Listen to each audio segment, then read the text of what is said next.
கிமு 3200 ஆண்டு வாக்கில் சத்தியத்தையே தனது கோட்பாடாக கொண்டிருந்த அரிச்சந்திரன் என்ற மன்னர் பண்டைய இந்தியாவை ஆண்டு வந்தார்.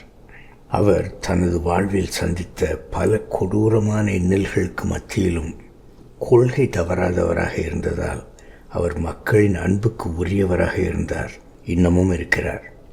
1913 ஆண்டில் இந்தியாவிற்கு ஊமை படங்கள் வந்தபோது இந்தியாவில் தயாரிக்கப்பட்ட முதல் திரைப்படம் ராஜா ஹரிச்சந்திரா தான் என்பது இங்கே குறிப்பிடத்தக்கது.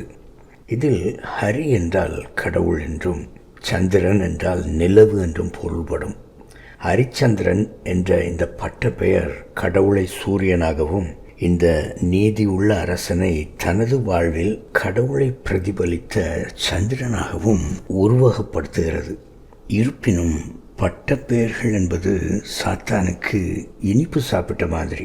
ஏனெனில் அவை காலப்போக்கில் வரலாற்று பாத்திரங்களை அடையாளம் காண முடியாதபடி செய்து உண்மையையே மறைத்து விடுகின்றன. ஹரிச்சந்திரனுக்கும் அதுதான் நடந்தது நண்பர்களே. இந்து புராணங்களின்படி ஹரிச்சந்திரன் திரிசங்கு என்றும் பிரபலமாக அறியப்படும் ராஜா சத்தியவரதனின் மகன் ஆவார். கருட புராணம் திரிசங்குவின் மகனுக்கு ஹரிச்சந்திரன் என்று பெயரிடப்பட்டது என்றும் கூறுகிறது. மேலும் சத்தியவரதன் மனுவாகவும் மனுவே நோவாவாகவும் இருப்பதால் ஹரிச்சந்திரன் நோவாவின் மகனாகிறார். பைபிளில் சேம் என்று அழைக்கப்பட்ட ஹரிச்சந்திரன் பண்டைய இந்தியர்களால் ஷாமா என்றும் தமிழர்களால் சாமன் என்றும் அழைக்கப்பட்டார்.